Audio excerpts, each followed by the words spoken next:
የተወደዳችሁ የእግዚአብሔር ቤተሰቦች በአገር ውስጥና ከአገር ውጭ የምትገኙ በያላችሁበት ዓለም ዳርቻ ሁሉ የእግዚአብሔር ሰላምና ጸጋ ይብዛላችሁ። ዛሬ ወደ እናንተ የመጣሁት ለየት ባለ መልእክት ነው። በሶሻል ሚዲያ ለማየት እንደቻላችሁት በክራይስት አርሚ ኢንተርናሽናል ቤተክርስቲያን ላይ የወጣውን የካውንስሉን እግድ በተመለከተ ማብራሪያ ለመስጠት ነው እዚህ ላይ የተገኘሁት። በመጀመሪያ ደረጃ ካውንስሉ ያወጣው መግለጫ በካውንስሉ ነው የወጣው ብዬ ለማመን በጣም ይቸግረኛል።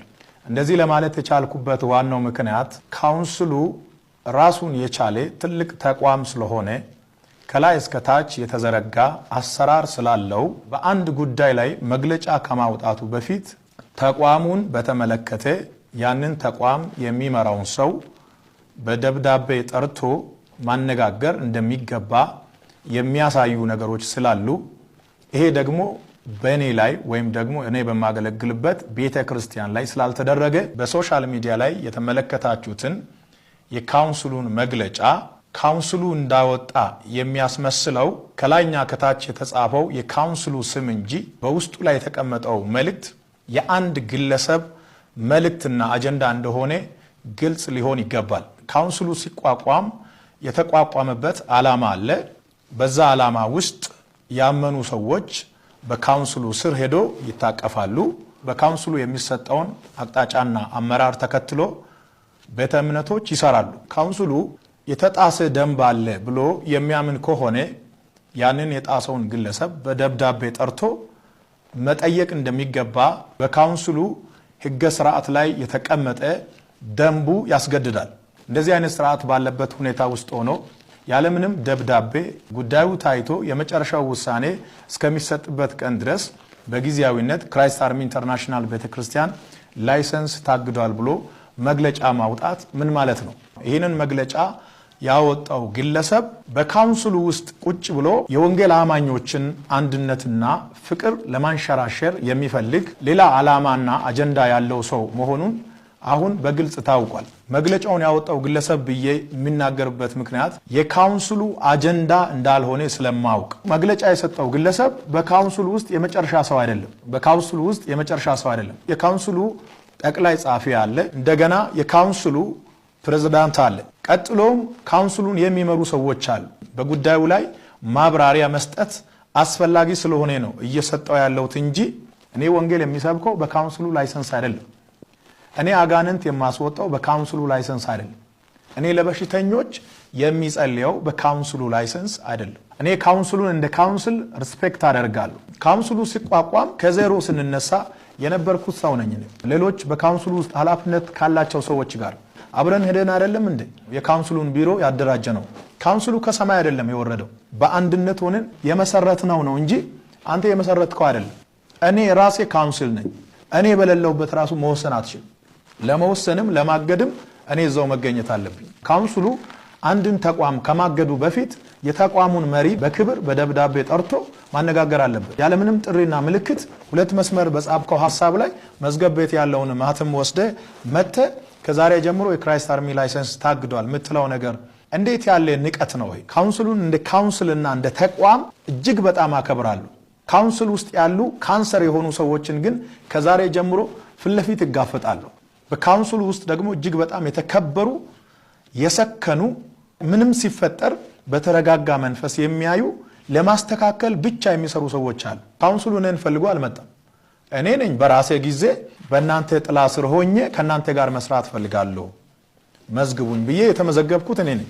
ጠቅላይ ጻፊ ባለበት፣ የካውንስሉ ፕሬዝዳንት ባለበት፣ እንደገና ደግሞ ቦርዱ በተሰበሰበበት ሁሉም ባመነበት ነው መግለጫው የተሰጠው ውሳኔው የተላለፈው ከተባለ ቀጣይ ለካውንስሉ ካውንስሉን በሚመጥን ደረጃ መግለጫውን ሰጣለሁ።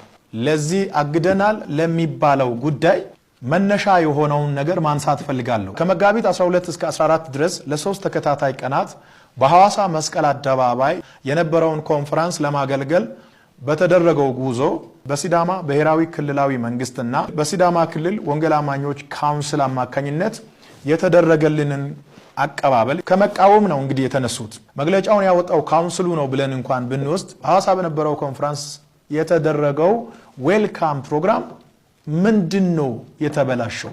የተጣሰው ደንብ ምንድነው? የተጣሰው የአጋንንት ራዳር እንጂ ሌላ የተጣሰ ስነ ምግባር የለም። አንድ አገልጋይ ወደ ከተማ ሲገባ ብዙ ጦር መሳሪያ የያዘ የመንግስት ሰራዊት ወጥቶ ለምን ተቀበለ የሚለው የመጀመሪያው የካውንስሉ ጥያቄ ስለሆነ ከዚህ ጋር ተያይዞ አንድ ነገር መናገር ፈልጋለሁ። ጦር መሳሪያ የያዘ የመንግስት ወታደር ወጥቶ አገልጋዩን ለምን ይቀበላል የሚለው ጥያቄ እና ማማሲያ ይዞ እንዲወጣ ነው የምትፈልገው? ጉዞ የመንፈሳዊ ጉዞ ይሁን እንጂ በዛ ስፍራ የሚሰበሰበው ሰው ስለሆነ ብዙ ህዝብ ስለሚሰበሰብ ሲዳማ ብሔራዊ ክልላዊ መንግስት አምኖ ሰራዊት መድቧል። ከዚህ በፊት በተለያየ ቦታ ኮንፈረንስ ሲደረግ እንደሚደረገው ነው ሲዳማ ብሔራዊ ክልላዊ መንግስት ያደረገው። አዲስ የተፈጠረ ነገር የለም። ክራይስት አርሚ ኢንተርናሽናል ቤተክርስቲያን በኢትዮጵያ በተለያዩ ክልሎች አገር አቀፋዊ ኮንፈረንሶችን ስታዘጋጅ ኖራለች። ለመጀመሪያ ጊዜ አይደለም። በዚህ ሁሉ ደግሞ በሚሊዮኖች የሚቆጠሩ ሰዎች በአንድ ስፍራ ስለሚሰበሰቡ የህዝቡን ደህንነት ለመጠበቅ መንግስት ሰራዊት ይመድባል። በሚዲያ ላይ እንዳያችሁት በሚሊዮኖች የሚቆጠሩ ሰዎች በአንድ ጊዜ ወደ አንድ ስፍራ ይሰበሰባሉ። በዚህ ቦታ የህዝቡ ደህንነት መጠበቅ አለበት። ገንዘብ ወስዶ መመለስ ያልቻለ ችግር ያለበት ሰው ነው የሚታጀበው። እኛ ወንጌል አማኞች ምንም አይነት ሰራዊት አንፈልግም እያልክ የተናገርክበት ነገር አለ። እኛ ወደ አደባባይ ወጥተን በሚሊዮን የሚቆጠር ህዝብ የእግዚአብሔርን ወንጌል ለመስማት ስለመጣ በዛ ስፍራ በተሰበሰበው ህዝብ መሃል ምንም አይነት ጥቃት እንዳይደርስበት የሰማዩ ጥበቃ እንዳለ ሆኖ በምድር ላይ ግን በዛ ስፍራ የሚሰበሰበውን የህዝቡን ደህንነት ለማወክ የሚመጣ ኃይል ካለ ህዝቡን ለመጠበቅ ነው ሰራዊት የመጣው። ቢሮ ውስጥ ለተቀመጠ ሰው ሰራዊት ለምንድን ነው የሚመደበው?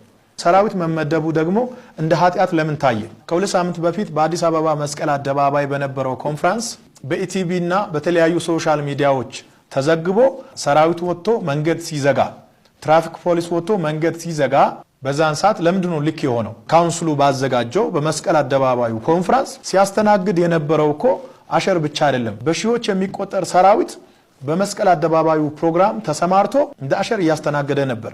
ለሁለት ተከታታይ ቀናት መንገዱ ተዘግቶ ነበር። ሁሉም ነገር እናንተ ስታደርጉ ልክ ሆኖ እኛ ስናደርግ ልክ የማይሆንበት ምንም ምክንያት የለም። በሐዋሳ የተደረገው አቀባበል ላንተ ቢሆን በእርግጠኝነት ልክ ነው። ለኔ ስለሆነ ግን ስተት ሆኖ ታየ። ታግዷል በመትለው በካውንስሉ ወረቀት ነው እንደ እኔ እየሰበኩ ያለው ምንድነው የሚታገደው? በዓለማት ሁሉ ላይ ተንቀሳቅሼ እንዲሰብክና እንዳገለግል የመጀመሪያው ላይሰንስ ከእግዚአብሔር ተሰጥቶኛል። ወደ ዓለም ሁሉ ሂዱ ወንጌልን ለፍጥረት ሲበኩ የሚለው ትልቅ ላይሰንስ ነው። ታግዷል ያለው ካውንስሉ ከሆነ ካውንስሉ እንደ ካውንስል ሌጋል በሆነ ደብዳቤ ይጠይቀኝ። ካውንስሉ ተጥሷል ብሎ የሚያምነው የተኛው ደንብ እንደሆነ ጠርቶ በሚያነጋግርበት ጊዜ ምላሽ ሰጣለሁ። ተጥሶ ከሆነ ያሳምነኝ፣ ካልተጣሰ ደግሞ የጣሰው ራሱ ስለሆነ መጣሱን ያምናል። በኢትዮጵያ ምድር በነ ዘመን ለተሰራው ለትልልቅ ስራዎች እውቅና መስጠት ባትችሉም አትሊስት ሰውን እንደ ሰው ማክበር፣ ጠርቶ ማነጋገር በጣም አስፈላጊ ነው። ምንም ያልተረዳ ህዝብ በእኛ ጉዳይ ሁሉ ካውንስሉ ስልጣን ያለው ይመስላል። በእኔም ሆነ በተቋሙ ጉዳይ ካውንስሉ ስልጣኑ የተገደበ ነው። የኔ አገልግሎት ተጠርነቱ ለካውንስሉ ሳይሆን ለእግዚአብሔር ነው። መልእክቴን ሳጠቃልል በአገር ውስጥና ከአገር ውጭ ያላችሁ ሰዎች በቀጣይም ጊዜ በክራይስት አርሚ ጉዳይ ላይ አዲስ ነገር ሲኖር እየመጣው መልእክት አስተላልፋለሁ።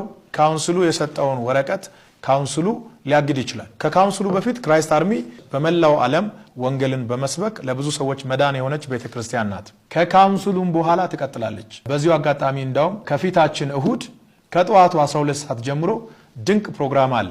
እያንዳንዱ ሰው ቤተሰቦቹና ጓደኞቹን ጋብዞ በዚህ ፕሮግራም ይገኝ። ወንጌል ይቀጥላል፣ እኛም እንቀጥላለን። በሚቀጥለው ጊዜ እንገናኛለን።